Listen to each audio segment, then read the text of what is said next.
더불어민주당 공식 팟캐스트 진짜 나타났다 시즌3 14회 2부 방송 시작하겠습니다. 14회 2부는 1부에서 했던 것처럼 우리 더불어민주당 대통령 선거 후보이시죠? 최성 시장님 모시고 계속해서 진행해 보도록 하겠습니다. 자, 바로 이야기 계속 하죠. 네, 제가 궁금한 게 있어요. 네. 제가 그 당시에 DJ를 모시고 잠깐 이제 대선 때 도와드릴 때 분위기는 DJ 앞에서 아무도 말을 못하는 분위기셨어요. 그러니까, 그게 무슨 권위를 부려서가 아니라 그냥 그분 자체가 권위예요. 네. 그리고 이런 적도 있어요. 이제 무슨 연설하실 일이 있고 혹은 이렇게 그 기자들하고 기자회견하면 초안을 준비해야 되잖아요. 네. 준비해가면 그게 마음에 안 드시면 어떻게 하냐면 불러주세요. 요목요목.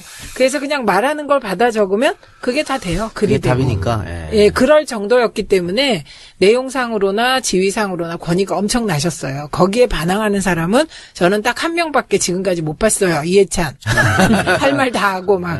근데 보니까 이해찬 우리 전 총리님은 제가 워낙 대원로시니까 비교해서 말씀을 올리면 그때 이해찬 선배님 이 방송 들으면 저한테 뭐라 그럴지 모르는데 약간 까칠을 하셨잖아요. 그러니까 지금도 까칠하세요. 지금도 그러시나요? 네, 우리는 이제 감히 그렇게 말 못 하는데 근데 중요한 게 뭐냐면 김대중 대통령이 어떻게 이야기를 하면 변호하는가를 아셔야 되는 거예요. 저는 직접 했던 경우보다는 많은 경우 문서로 했어요.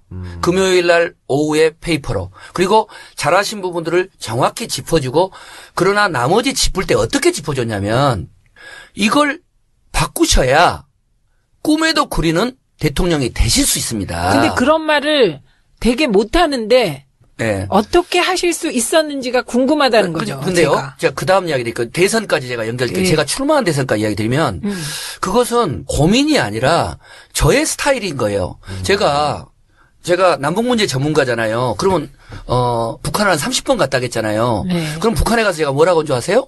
김정일 위원장의 측근들이 나와요. 왜? 김대중 대통령의 측근이었고 국회 통일외교통상위원회 4년 동안 있었으니까 남북관계 반을 제일 많이 와요. 그럼 내가 그래요. 어이 누구 국장님 받아 적으세요. 뭘요? 당신은 이렇게 바뀌어야 된다. 근데 당신을 보고 못할 거 아니냐. 대한민국에선 최성이라는 국회의원이 이렇게 북한 인권 상황, 핵 문제, 기타 등등 이렇게 바꿔야 너희들이 생존한단 말이야. 김정일 정권이 살아남을 수 있는 방안이니까 이걸 확실히 바꾸라. 그러면 이 사람들이 당황해요. 이걸 어떻게 보고를 하나. 아니 내가 주장했지 않냐. 이렇게 이야기를 했는데요. 그때 새누리당 의원들 개성가잖아요. 여기서는 난리를 치고 북한이 빨갱이니 해놓은 다음에 가서 사진 찍느라고 정신을 못 차려요. 다 내가 그 영상으로 담아왔는데 자. 지금 제 고민이 뭔지 아세요? 오늘 팟캐스트에 왔지만 이번에 10여 차례의 토론이 전개되지 않습니까? 오늘은 이제 팟캐스트 자체가 후보별로 와서 하지만 문재인 후보, 안희정 후보의 새누리당과의 대연정, 선한 의지, 또 이재명 후보의 정말 또 여러 측면들, 청렴성 이 부분을 민주당 대선 후보 사자 토론에서 어디까지 진정성을 가지고 검증하고 토론하고 비전을 제시할 거냐. 네. 이것이 개인적으로 누구를 깎고 나를 올라가는 문제가 아니라 정말 촛불광장에 있는 이 시민들이 청렴한 대통령, 제2의 박근혜 게이트가 없어야 되는 정말 범법자가 아닌 그런 대통령, 정의로운 사회. 여기서 4명의 후보가 정말 그 진정성을 가지고 있느냐는 것에 제가 DJ에게, 김대중 대통령에게, 또 북한 정권에게, 또 노무현 정부 때 제가 국회의원 할 때 속기록 한번 봐보세요. 저만큼 쓴소리를 한 사람이 있는가. 네, 이제 그런 점에서는 아까 제가 나온 이유가 제가 민심을 대변한다고 보지는 않지만 더불어민주당 내에도 충분한 민주적 토론이 자유롭게 진행되지는 않잖아요, 김태섭 의원님? 이 정도면 다른 데 비해서는. 예. 농담입니다만. 예. 이런 문제를 이번 토론회에서 아름다운 경선 또 정책 토론 이걸 기대하겠습니다. 네. 예. 주도하려고 합니다. 그러니까 한마디로 깡의 정치인이시군요. 깡 좋고. 맷집은 좀 되시는지. 맷집은 되니까 지금까지 김대중 대통령 빼놓고는 제가 누구 계보에 줄 서보지 않았고 그러면서도 8승 1패를 했던 건 그걸 안 하면 여기저기 그때그때 당대표 될 때마다 줄 서야 되잖아요. 뭐 나는 누구에게 지금 한 번도 서본 적이 없어요. 네. 네. 자, 그리고 17대 총선에서 고향에 출마해서 당선되시고 18대 때는 낙선하시고 그리고 나서 2010년 지방선거에 고향 시장에 도전하셨는데 청와대에 계속 계셨고 또 네. 국회의원도 하셨고 그런데 광역 단체장도 아니고 기초 단체장에 도전해야겠다는 생각은 어떻게 하신 거예요? 네. 제가요. 네. 그러니까 깡이라고 했는데 조금 최 씨가 우리 의원님 예. 약간 독특해요. 네, 앉으면 풀이 안 난다고 하는데 잘 나고요. 잘 나는데 제가 오늘 어차피 솔직한 대화니까 제가 대학에 가가지고 외무고시를 준비를 했어요. 네. 데모를 한 번도 빠지지 않으면서 외무고시를 준비하니까 고시 선배들이 너 미쳤냐? 어? 둘 중에 하나를 택해라. 그래서 생각보다 일찍 어떻게 얼마나 열심히 공부를 했겠어요. 하루에 막 15시간씩 했어요. 우리 의원님 같은 분은 똑똑하신 분들이라 대충 쓰면 되는데 나는 네, 그렇습니다. 네. 그랬는데 1차를 빨리 합격했어요. 근데 끝나고 나서 우리 2차 시험을 보는데 예, 예. 전두환 정권의 통일 방안에 대해서 논하라 이게 나온 거예요. 그래서 내가 2차 시험을 안 보고 포기를 했고요. 독일로 유학 갈 기회가 있는데 정치에 뜻도 없던 제가 김대중 대통령이 오시니까 포기하고 합류했고요. 그다음에 아까 말했던 것처럼 광주로 나가야죠. 나는 출마를 김대중 대통령 모셨지. 네. 고향이 광주인데 한 명도 연고가 없는 경기도 고양시에 가가지고 여기서는 내가 이야기할게요. 유시민 장관님 좀 이야기 좀 할게. 네, 재밌는 대목이요. 내가 이제 그때 나름 김대중 적자론을 펴면서 나왔는데 네. 이분이 그때 참여정부 초기에 열린우리당 때 다른 분을 미셨어.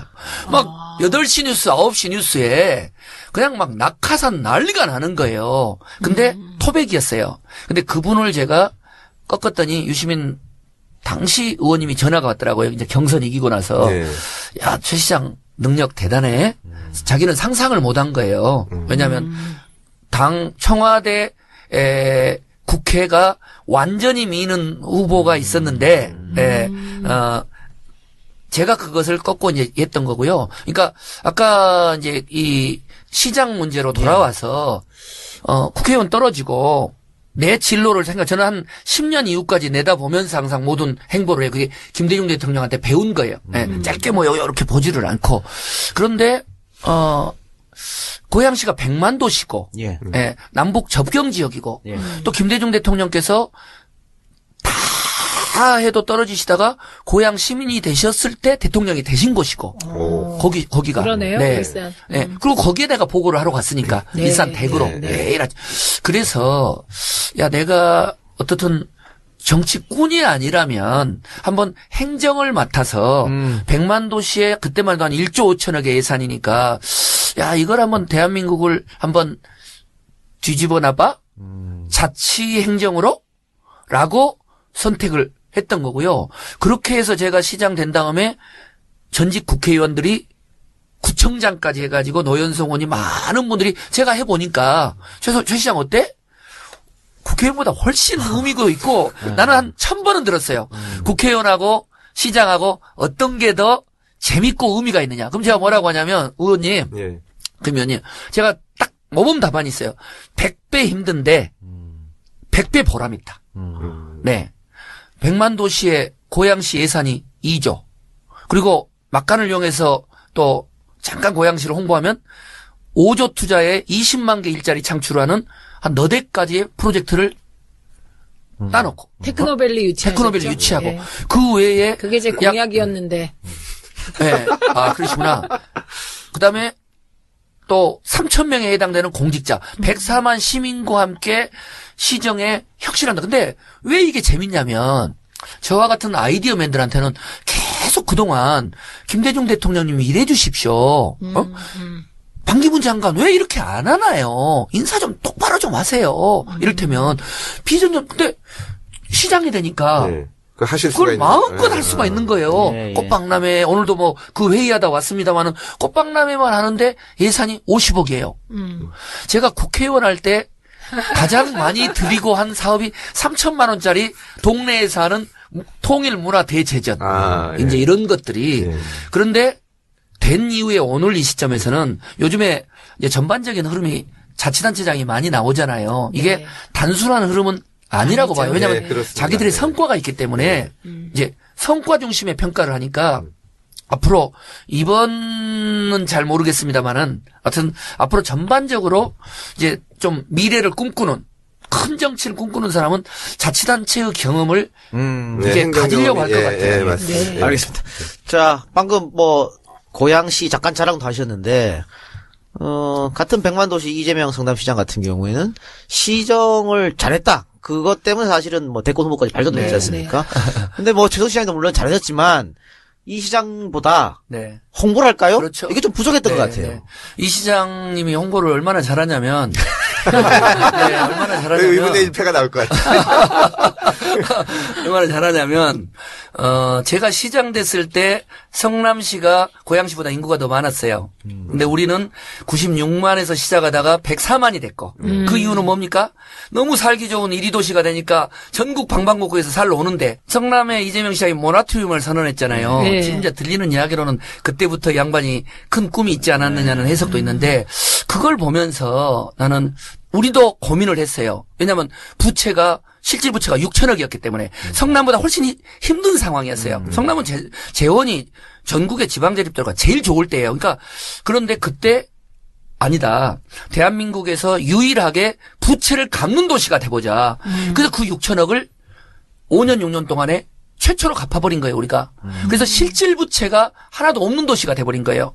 지방채만이 아니라 이제 그리고 그 다음에 나왔던 우리가 가장 살기 좋은 도시 1위 또 뭐 기타 등등을 했는데 이제 사실 지금 고백하면 이재명 시장님이 뭐 메르스 때 또 예, 청년 수당할 때 얼마나 많은 사람이 저한테 당신도 뭐 경력 좋겠다. 뜨려면 치고 나가라. 근데 정치인과 행정가는 다른 거고요. 제가 배운 김대중 대통령의 정치는 국민보다 반보 앞으로 10년 미래를 내다보면서 진중하게 내실 있게 진정성 있게 이렇게 가는 겁니다. 그런데 지금은 제가 대선에 나와서 경쟁 후보로 나왔기 때문에 이재명 시장이 지금 제안하고 있는 청년 수당 연 100만 원을 줘가지고 기본 이런 수당으로 기본소득으로 청년 문제를 풀겠다. 나는 토론에 가면 고양시에서는 4,400가구에 해당되는 청년들에게 고양 청년 스마트타운이라고는 일자리와 주거를 함께 해결하는 이 문제를 이미 성사시켜서 추진하고 있어요. 네. 그러니까 몇백만 원, 몇십만 원을 주는 청년 수당 좋지만 근본적인 청년 문제는 일자리 문제, 주거의 문제, 복지 문제가 함께 풀려져야 된다라고 본다면 이제 이런 것들을 우리 더불어민주당의 우리 당원 동지 여러분들 참여정선에 온 분들이 어떤 게 청년 문제를 풀겠구나. 누구의 해법이 어느 후보의 성과가 의미가 있구나 하는 걸 한 번만 토론하면 모르지만 어떻든 한 10여 차례 되고 또 이번에는 기대가 됩니다. 예. 촛불 이 어떤 민심 이후에 또 탄핵 이후에 진행되기 때문에 저는 진짜가 나타났다도 아마 청취율이 한 30% 40% 되지 않아요? 제가 알고 있기로는. 네. 이렇게 진지하게 받아들이. 근데 앞으로 있을 TV 토론은 정말 누적 시청률로 하면 50%가 넘어가니까 저는 거기서도 조금 더 가감 없이 진정성 있는 성과로 보여주면. 네, 저 그 청년 그 일자리와 복지 뭐 다 함께 해결한다는 그 구상이 참 좋은데 그 생각을 하고 있었습니다. 예. 잠시. 그러니까 빨리 토론을 해야겠네. 그래요. 최원 시장이 네. 진면목을 이런 얘기가 보여주시려면. 나오고 그렇죠? 예. 행정하신 분들은 그 성과도 얘기하고 그 경험이니까요. 예, 알겠습니다. 자, 지금까지 최종 후보가 누구인지 어떻게 살아왔는지 인물 탐구 진행해 봤고요. 광고 듣고 와서 최성의 미래, 비전, 포부에 대해서 알아보는 시간을 갖도록 하겠습니다. 네, 광고 듣고 왔고요. 자, 후보님, 사실 지금 이번 선거가 굉장히 중요합니다. 네. 경제도 어렵고 외교도 어렵고 안팎으로 상황이 어려운 상황이고 또 대통령 탄핵 종국이라는 사상 유례 사태를 맞았는데 다음 시대의 지도자가 요구하는 상. 네. 본인 뭐라고 생각하세요? 네. 우선 첫 번째로는 정말로 박근혜 대통령처럼 이 지도자로서의 최소한의 책임성, 자질, 청렴성 이런 부분들을 갖추지 않는 대통령이 나와서는 안 된다. 이제는 정말 청렴하고 준비되고 국민들로부터 진정성을 이렇게 인정받을 수 있는 대통령 정부가 나와야 된다. 이게 첫 번째라고 보고요. 두 번째로는 이게 나라냐. 예. 라는 분노처럼 최소한 대한민국이 완전히 평등하진 않더라도 아이들서부터 주부 또 청년 어르신들까지 공정한 기회가 주어지고 한번 패배하더라도 패자부활전의 사회가 될 수 있는 공정한 사회가 돼야 될 거 아니냐. 1%의 재벌과 1%의 특권층과 그다음에 최순실, 박근혜 이런 일가족들만을 위한 사회가 돼서는 안 된다. 그리고 하나 추가한다면 지금 저는 이제 남북문제, 통일문제 전문가지만 지구상에서 전쟁의 위험성이 가장 높은 곳 지금 한반도입니다. 네. 김정은 정권의 이 위험한 핵정책도 그렇고 김정남 피살 국면 그렇고 네. 거기다가 트럼프 미 대통령 얼마나 무지막지합니까? 이 김정은과 트럼프 미 대통령의 만남, 아베 이 상황이 이 외교 안보 문제를 북핵 문제를 관리하지 못하면 더구나 어떤 면에서 임창열 전 경제부총리 같은 분들은 나는 놀랐어요. 최근에 이제 제가 여기 이렇게 출마를 하면서 좀 공부를 좀 했는데 IMF 위기보다 훨씬 심각하다는 예. 거예요. 외환 위기만의 문제가 아니라 이것은 예. 총체적인 위기이기 때문에 이걸 풀어내야 되는데 우리 작가님 북핵 문제 풀고요. 경제 위기 풀고 또 남북관계 풀고 통합하고 하는 게 그냥 과외 선생님 도 가지고 몇 분들한테 받아 적어서 되는 게 아니에요. 네. 정말로 다양한 위기 관리의 경험이 있어야 되고 또 어떤 이 통합에 대한 성과들이 있어야 된다고 봅니다. 한두 가지 성과 갖고 안 된다고 보는 거죠.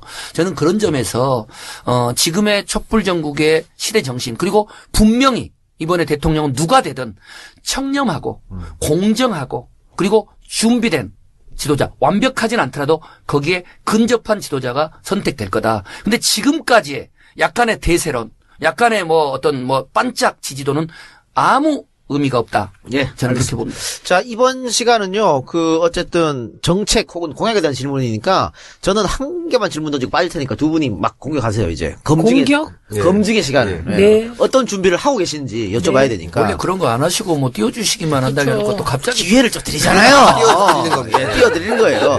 자, 계속 아까 남북 전문가가 북한에 대한 전문가를 하셨어요. 그런데 네. 이명박 박근혜 10년 동안 남북 관계가 계속 경색됐습니다. 네. 이걸 푸는 방법이 필요한데, 보수주의자들 혹은 보수신문에서는 결국은 더민주가 집권하면 또 대화하자고 그러고 계속 홍단 열고 그런 거 아니냐. 김정은이가 대화할 집단이냐. 이렇게 공격하고 있거든요. 어떻게 풀어갈 거예요? 네, 아주 중요한 질문인데요. 제가 김대중 정부 노무현 정부 때 청와대와 국회에 있을 때 해외에 있는 어떤 경제인들을 만나면 통일이 될 것 같은데 최 의원 어디 좀 투자처 좀 알려주라 이랬어요. 근데 박근혜 이명박 정부 때 나가면 참 대단하다 대한민국 국민 곧 전쟁 날 것 같은데 어떻게 사냐라고 바뀌었습니다. 지금 우리 여야의 대선 후보들이 여러 가지 사드라든가 북핵 해법을 이야기하는데 조금 죄송하지만 국내 정치적인 연장의 시각에서 보고 있는 거예요. 이분법적이에요. 한 분이 평양 먼저 간다니까 한 사람은 미국 먼저 간다고. 평양 가서 뭐 할 거고 미국 가서 뭐 할 거예요. 중요한 것은 지금 가장 중요한 것은 일단 김정은과 북한의 핵 문제를 풀어내야 되는 것이죠. 이 문제를 풀지 않고서는 불가능한 거예요. 또 쉽지 않아요. 남북관계와 해법은 최선이 아니라 차선. 차선이 안 되면 차차선을 해야 된다고 봅니다. 그런 점에서는 북핵 문제와 김정은을 중심한 북한 문제를 풀어야 되는데 일단 이 키는 트럼프 미 대통령과 미국 정부가 가지고 있어요. 그래서 저는 사드 문제, 북핵 문제, 그리고 한미 여러 가지 현안들, 이 문제와 관련해서 새 대통령이 되고 새 정부가 꾸려지면 지금 정부한테는 이야기할 게 뭐 없잖아요. 황교안 대행이 뭘 하겠어요. 아무 마인드가 없는 분들이니까. 그러면 차기 새 정부는 가장 먼저 빠른 시간 내에 트럼프 미 대통령을 만나서 그리고 미 의회와 만나서 사드 문제, 그다음에 한미 간의 주한미군 문제, 방위비 분담 문제, 그리고 북핵 문제를 어떻게 풀 건가를 트럼프만이 아닌 트럼프가 미국 내에서 가지고 있는 지지 기반이 또 상대적으로 취약하고 미국은 또 우회가 강력한 겁니다. 그래서 미국의 공화당 또는 민주당을 포함해서 여기서 북핵 포기를 위한 한반도 평화 프로세스에 대한 합의를 일궈내야 되는 거고요. 그 토대 하에서 북한에게는 지금 김정남까지 피살된 상황에서 김정은 정권에게 이런 식으로 가면 실제 지금 트럼프 행정부에서는 북한 선제 공격론 그리고 김정은 정권 거세론 이걸 강행할 수 있는 그런 초강경 그룹이 들어섰단 말이에요. 그러면 선택해라. 김정은 너도 미국의 보수 정권에 의해서 김정남처럼 교체돼 버리거나 거세될지 모른다. 그렇다면 북한 핵을 단계적으로 포기하고 대신 한국 정부를 포함한 국제사회가 국제적 지원을 해줄 테기 때문에 북한 핵을 단계적으로 포기하고 그래서 평화정착을 일궈내고 그런 부분에 합의하지 않으면 우리 새 정부도 우리의 힘만으로 계속 과거 같은 남북 교류협력만으로 가기 어렵다라는 이런 투트랙으로 하게 된다면 저는 북핵 문제, 사드 문제, 한미 간의 동맹 문제가 풀릴 수 있다. 뭐 쉽지는 않겠지만 그렇게 가야 되고 그러면서 중국도 이 과정에서 사드가 배치 여부를 떠나서 대중국 포위용이 아니라 어떻든 북핵을 저지하기 위한 차원이라고 한다면 중국 역시 이 한반도의 평화 프로세스에 참여할 수 있는 미국과 중국과 북한과 일본 간의 상생 플랜을 해야 된다. 흥미로운 건 지금 트럼프 행정부 들어선 이후에 중국과 미국이 하나의 중국 문제로 그렇게 갈등하다가 가장 최근에 하나의 중국 인정한다.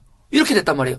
비즈니스맨인 트럼프를 상대로 해서 낱개로 접근하면 안 된다는 거죠. 사드니까 자 들어오세요. 어서 오세요. 전 정부의 합의니까 이런 그러면 그 다음에는 주한미군 방위비 분담 합의하셨으니까 하세요.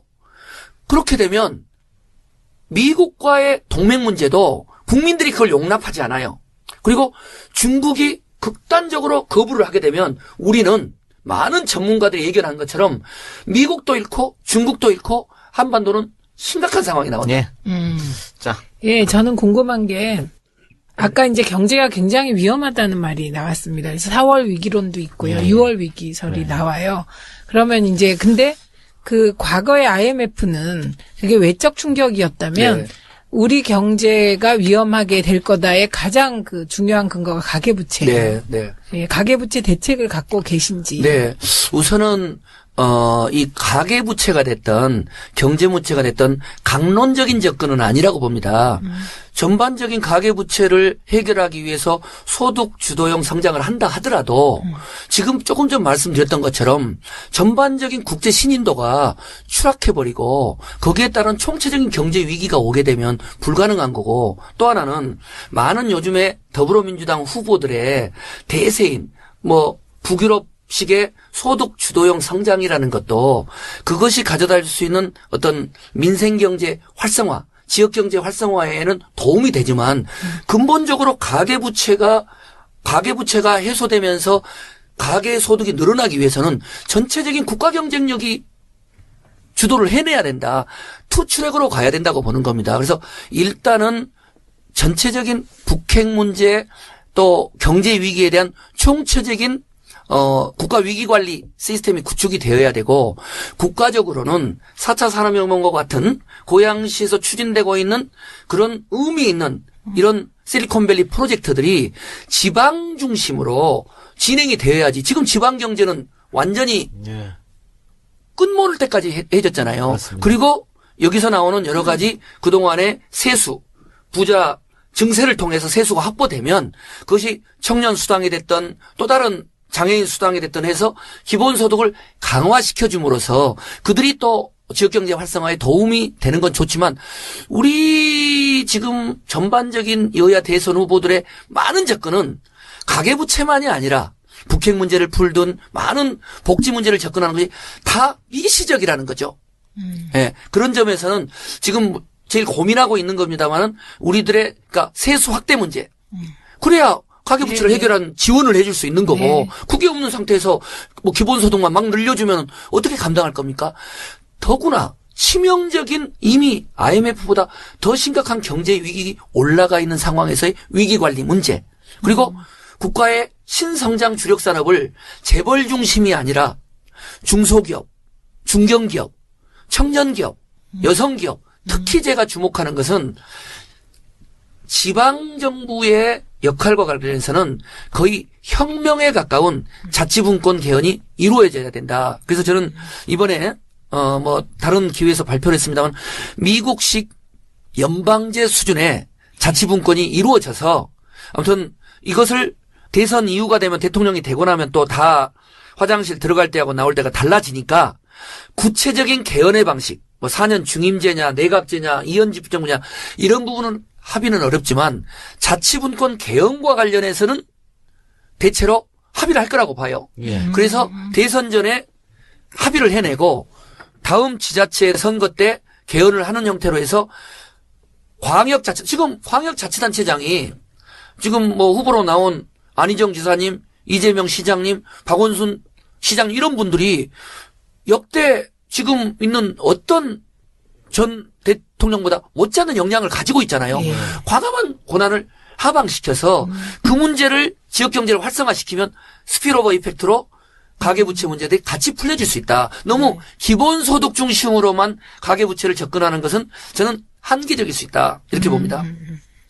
예, 저도 질문을 드리면 이건 최성 후보님한테만 해당되는 것은 아닌데 이 예전에는 그러니까 통상적인 경우에는 선거 때까지는 선거 신경 쓰다가 이게 인수위가 있지 않습니까? 네. 근데 이번 선거는 잘 아시는 것처럼 네. 바로 시작을 해야 되는데 인사 문제도 있고 대단히 어려움을 겪을 것으로 예상이 돼서 네. 딱 만약에 당선이 되신다면 더불어민주당의 후보가 되시고 당선이 되신다면 바로 뭘 하겠다는 계획이 좀 있으셔야 될 것 같아요. 네. 그게 어떤 것이 있는지 하고 네. 또 하나는 연관된 것인데 외교 문제나 남북 문제는 본인이 네. 스스로 전문가시지만 다른 여러 가지 분야가 있는데 네. 어떤 사람을 어떤 식으로 뽑아서 어떻게 쓸 것인지 그걸 좀 말씀해 참 주시면. 중요한 질문이신데요. 이제 그와 관련해서 문재인 후보께서 인수위도 꾸려지지 않는 이제 이번 대선인데 그래서 당신께서 청와대도 있으셨으니까 제일 준비됐다는 말씀을 하면서 저는 김대중 정부, 노무현 정부 2번 다 인수위에 참여를 했었고요. 예, 그러니까 인수위 과정이 얼마나 중요한지 잘 알고 또 하나는 아까 이제 위기관리 이야기를 했잖아요. 지금 누가 장관이고 누가 어떻고 1, 2, 3, 4 로드맵 그렇게 진행되지 않아요. 현실의 상황은. 예. 네. 그럼 너는 어떻게 할 거냐. 고양시에서 청와대 있을 때 그렇게 남북 화해협력 정책을 펼쳤는데 핵 개발이 돼버렸어요. 이를테면 그다음에 고양시 시정을 펼치고 있을 때 구제역 오고 메르스 온단 말이에요. 매뉴얼 보면 형편없어요. 엉망이에요.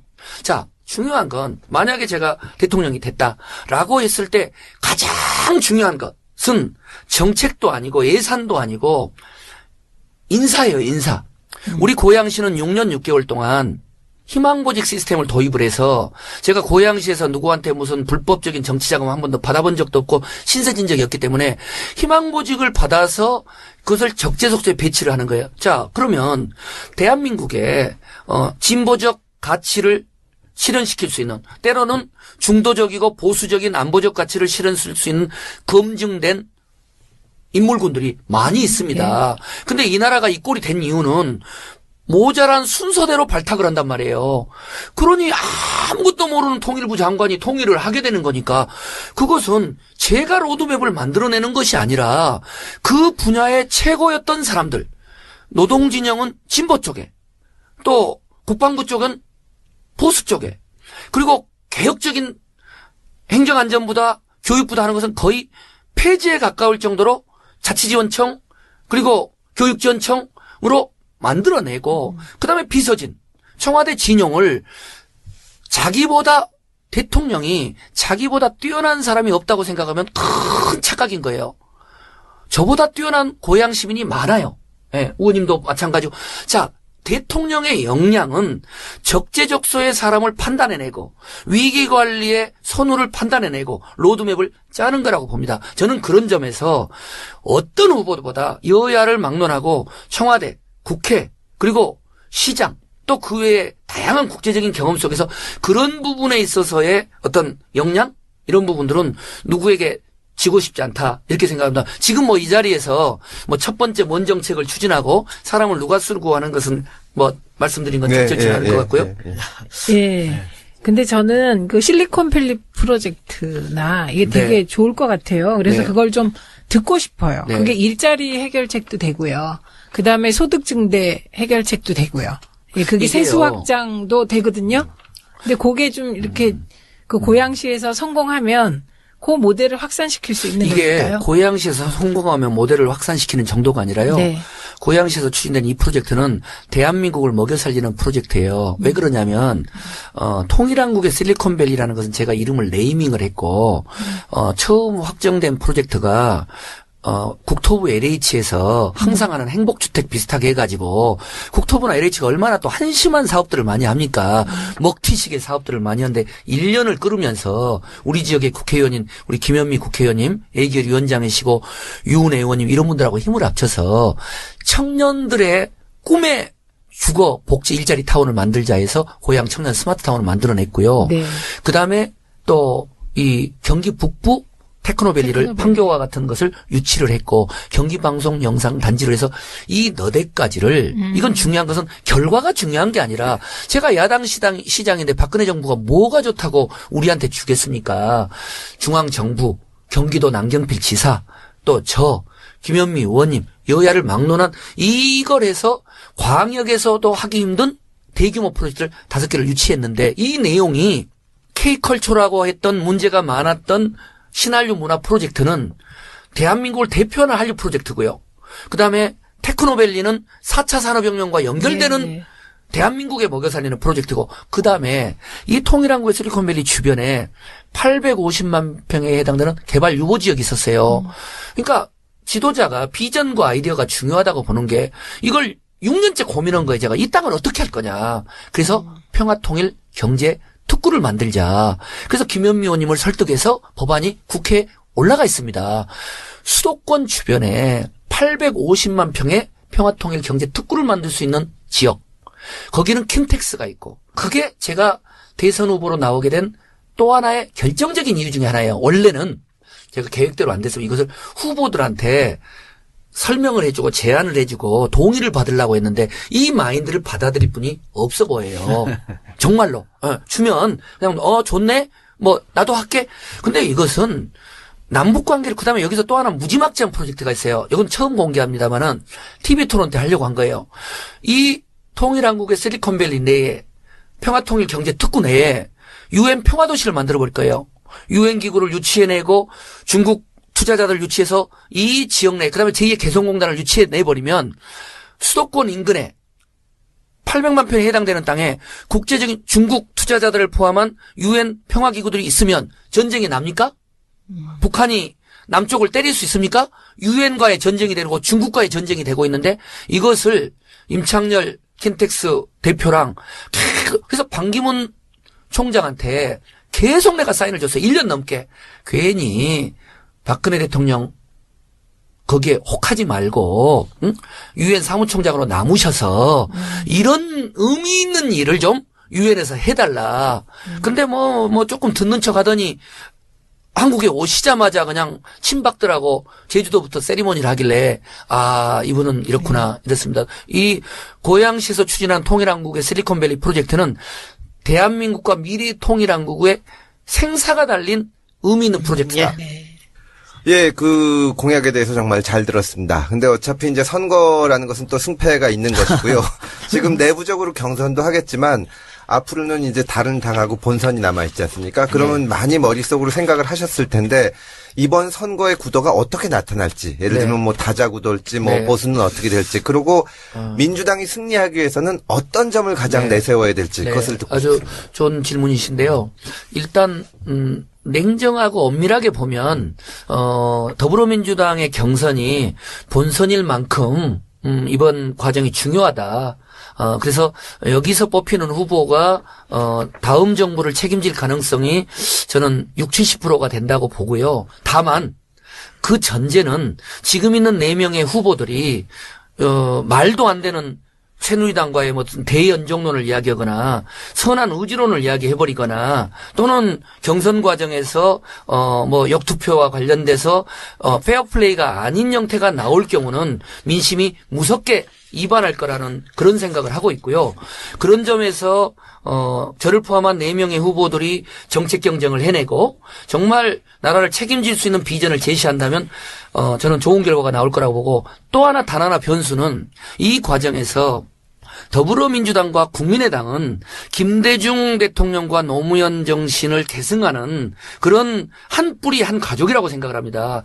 남북이 분단돼 있는 상황인데 탁한데 이 뿌리를 두고 정말 이 그 어떤 볼성사나운 갈등을 하는 것은 저는 바람직스럽지 못하다. 그래서 더불어민주당에서 후보가 정해지고 또 국민의당이나 또는 정의당에서 후보가 정해지면 그 이전에 이미 제안했습니다마는 헌재의 탄핵 간철을 위한 야3당 이 연석회의를 정례화하고 그다음에 탄핵이 관철되는 날 야3당 공동 개혁정부를 위한 정례 회의를 해서 자치분권 개헌을 어떻게 이룩할 것인지, 그리고 실제로 누가 대통령이 됐을 때 그것을 어떻게 권력을 분점할 것인지를 몇 명이 모여가지고 골방에서 협의할 게 아니라 국민들이 보는 앞에서 이것을 천명하는 것이 촛불 민심도 반영하고 정권 교체도 이룩하고 또 이후에 협치도 이룩하는 길이다, 이렇게 생각합니다. 네, 알겠습니다. 자, 이제 마칠 시간이 거의 다 됐는데요.